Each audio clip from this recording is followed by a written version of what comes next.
It was the end of a very long and stressful journey as they pulled into Arrowe Park Hospital. None of those on board had symptoms, but the UK authorities weren't taking any chances. The 20 British nationals, as well as a German resident of the UK and a Japanese national, will spend 72 hours here on the Wirral being tested. And then, if all is well, they'll self-isolate either at hospital accommodation or at home for 6 weeks.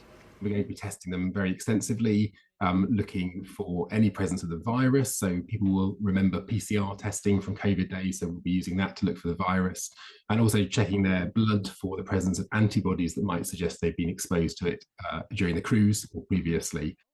The MV Hondius dropped anchor off this port in Tenerife on Sunday morning, with the passengers having spent weeks at sea, with the Hantavirus outbreak confirmed on board and the news that 3 of their fellow passengers had died.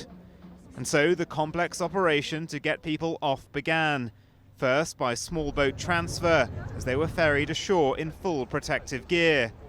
Then, with their belongings specially wrapped, they were put on buses, with a thumbs up and away from these British passengers.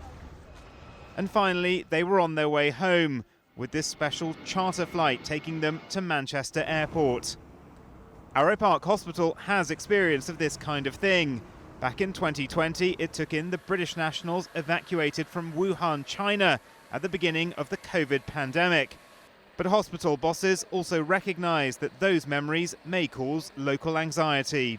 The fact that we were the sort of the isolation centre for COVID, for the coronavirus, before it was a pandemic, that may trigger some people to feel more anxious about what that might mean.